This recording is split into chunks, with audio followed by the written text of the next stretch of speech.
My name is Elena Grayson, and 3 weeks ago my parents threw me a birthday party to erase me from the family. 53 relatives filled the private room of a Portland restaurant. Faces I hadn't seen since childhood. All dressed like it was a ceremony instead of a celebration.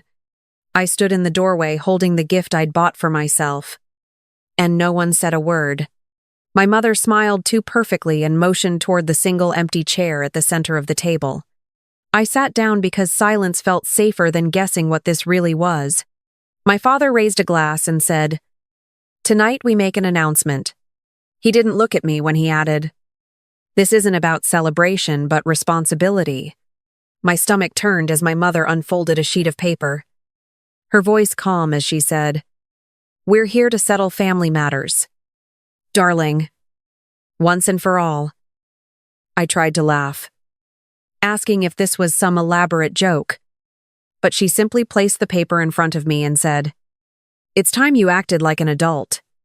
My sister Marissa leaned in, whispering, "Just sign it, Lena. Everyone's waiting." I looked around the room, uncles, aunts, cousins, all silent witnesses pretending this was normal. The words at the top of the page blurred, "Voluntary waiver of inheritance rights." I whispered, "You brought everyone here for this." My mother's smile didn't falter. "For clarity," she said, her tone warm enough to burn. My father murmured, "It's for your own good." The crystal chandeliers flickered, and I realized this wasn't a dinner, it was a verdict disguised as family love. My father cleared his throat, the silver spoon tapping against his glass until the room quieted again. "Your mother and I want to be transparent," he said, looking everywhere but at me. "The family deserves clarity about the property your grandmother left." My mother rested her hand on his arm and added, "Elena's been uncertain about the beach house, and it's caused tension we'd rather resolve tonight." I said that the house wasn't up for discussion, that Grandma Rose had left it to me because she wanted me to have something of my own. My mother's smile stayed fixed as she replied, "You've always been emotional about these things. Dear, we're talking about value, not sentiment." Marissa leaned closer, her perfume sweet and sharp, whispering, "The clinic's drowning. Lena, selling that house could save everyone. Don't make this harder than it needs to be."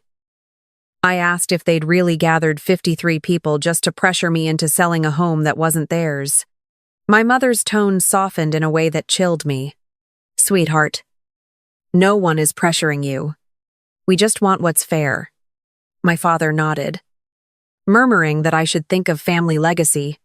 I told him legacy didn't require humiliation, and my mother's eyes flashed as she said, "Pride won't pay taxes or debts. Responsibility will." Around the table, I heard cousins whispering, a few shaking their heads as if they pitied me for not understanding my duty. Marissa said loudly enough for the room to hear, "She's always been stubborn. This could have been easy." I looked at her and said, "You mean easy for you?" My mother raised a hand to quiet me, her voice smooth and final. "Elena, no one here wishes you harm. We just expect cooperation."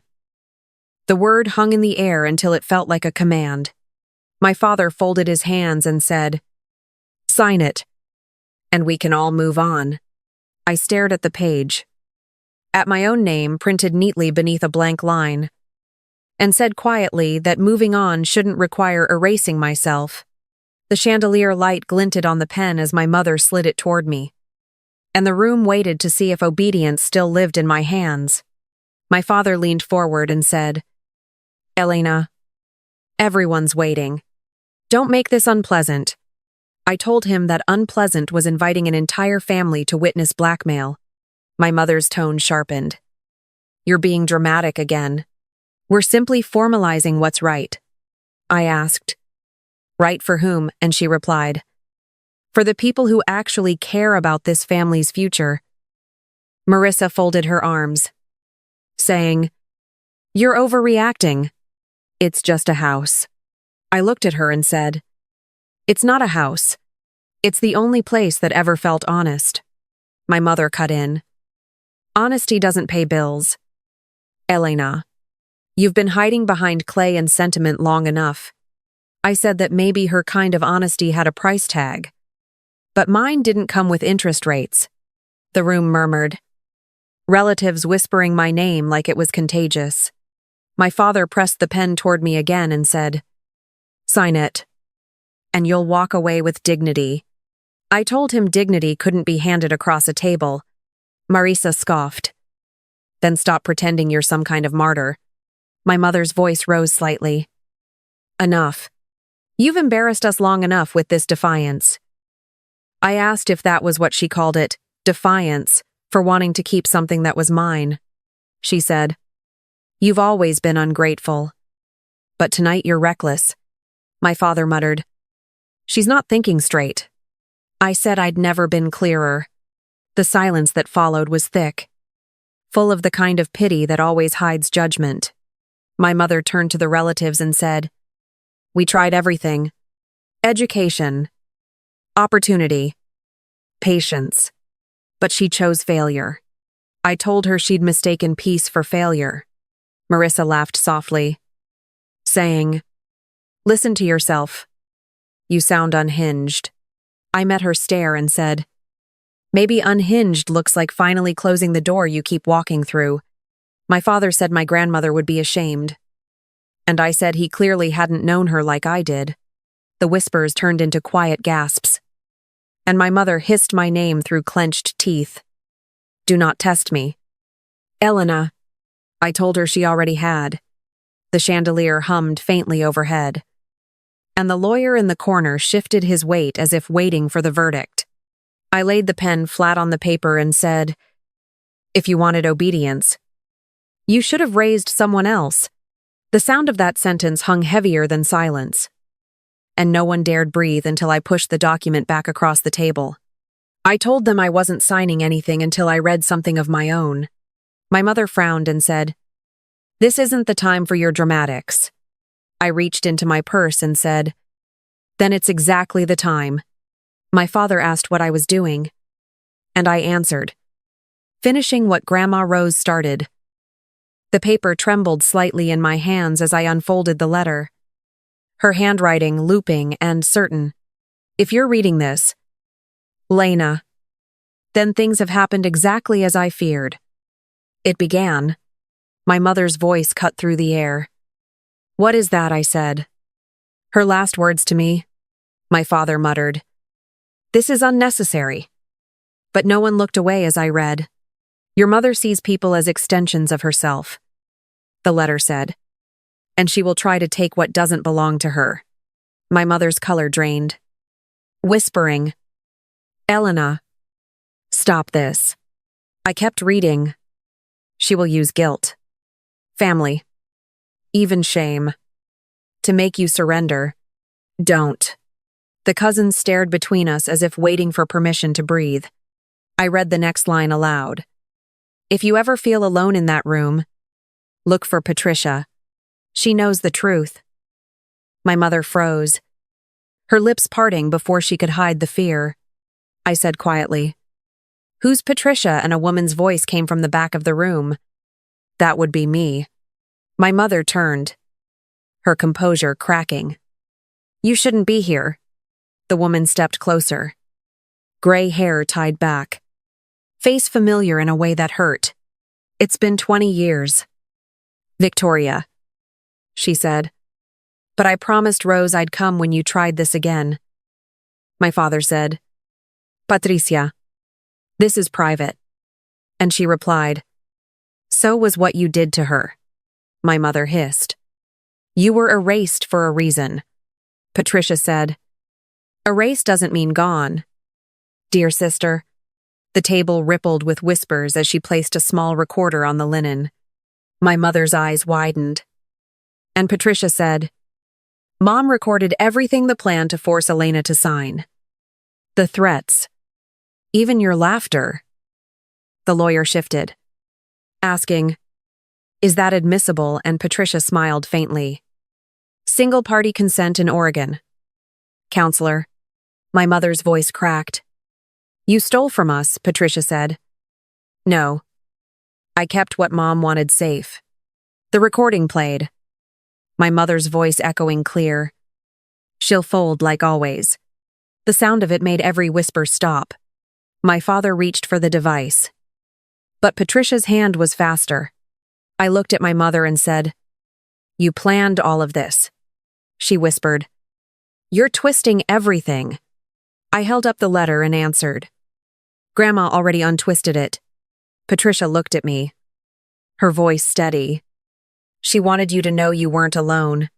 I nodded slowly as the realization settled. The letter had warned me. The voice had confirmed it. And for the first time that night, I understood my grandmother hadn't left me a house, she'd left me proof. My mother's voice cracked first. This proves nothing, she said. But the recording kept playing. Her laughter slicing through her own defense. My father stood rigid beside her, muttering, Turn it off. Patricia, she replied evenly. You should have thought of that before you planned this. My mother's tone sharpened. You're exploiting a dead woman's paranoia, Patricia answered. No. I'm honoring her clarity. I looked at the lawyer and said, Mr.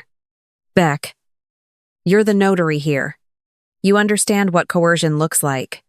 He cleared his throat. If this recording is authentic, it complicates enforcement, my mother snapped. It's fabricated, Patricia said. Then have it examined. Every timestamp matches the night you met in your office, my father whispered. Victoria, stop talking.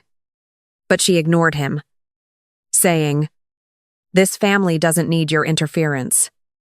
I said, This family needed honesty, not spectacle. My mother glared at me. You've humiliated us in front of everyone. I told her I hadn't done anything she hadn't already done herself. Marissa whispered. Mom, maybe we should let it go. But my mother turned on her. You don't speak until I say so. Patricia's eyes flicked toward me, calm and certain. And I felt the balance shift. I reached for the microphone at the center of the table and said, You wanted witnesses. Now they'll hear everything. My father hissed. Elena, put that down, I told him.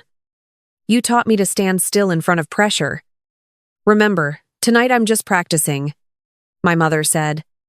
If you want to embarrass yourself further, go ahead, I said. I'm not embarrassed. I'm done.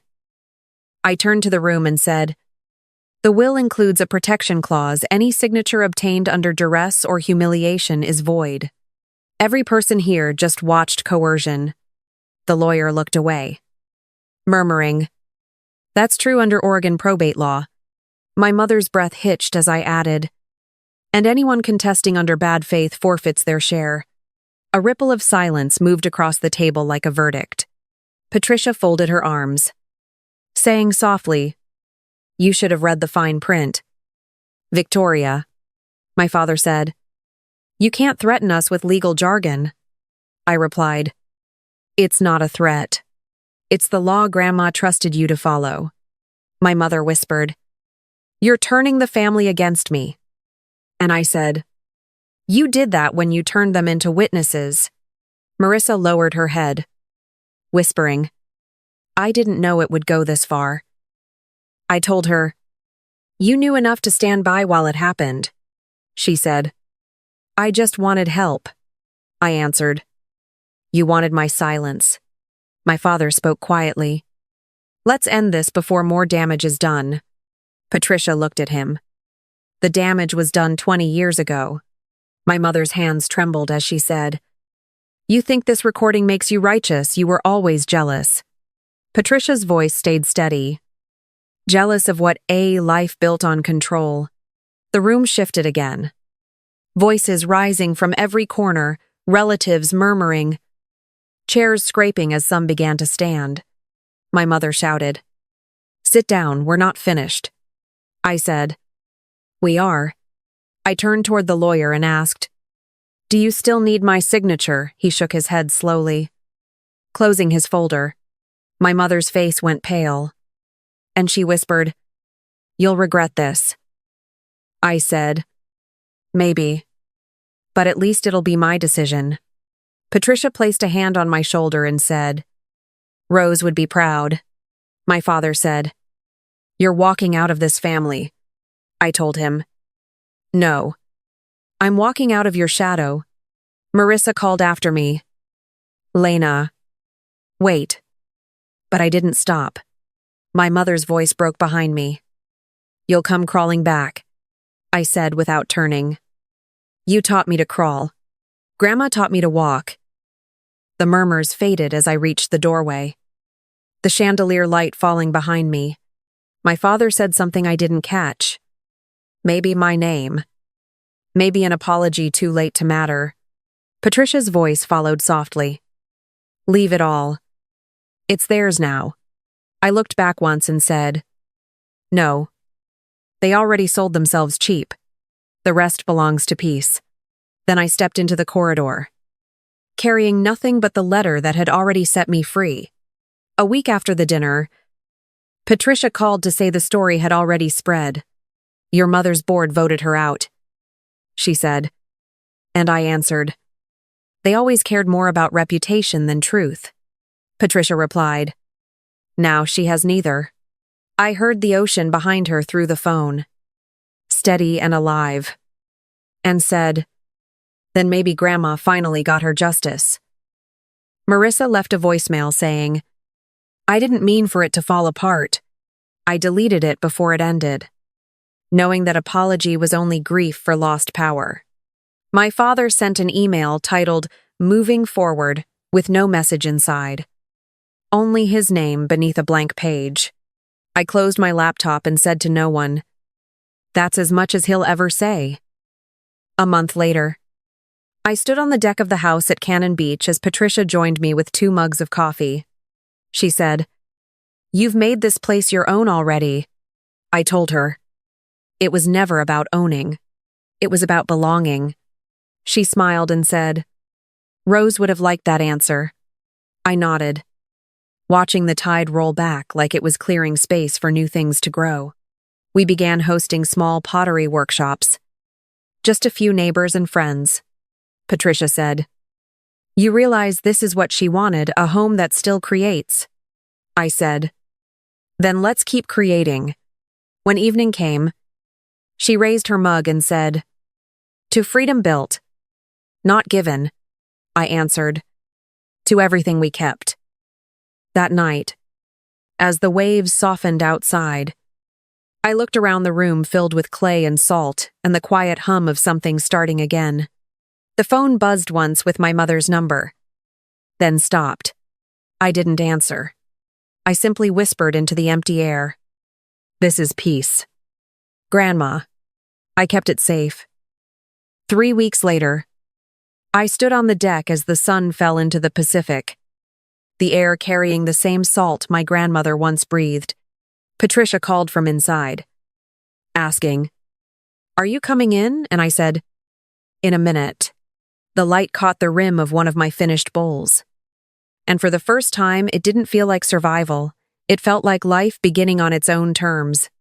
The ocean kept moving, steady and unbothered, like proof that peace doesn't need witnesses. I turned off my phone and let the quiet fill everything I used to fight. The house, the clay, the sound of waves, all of it belonged again. Patricia's voice drifted from the doorway. "You did it." "Lena," I said softly. "We both did. Thank you for spending this time with me. If this story stayed with you, share it below. And subscribe for more stories about healing, strength, and the kind of peace we build ourselves.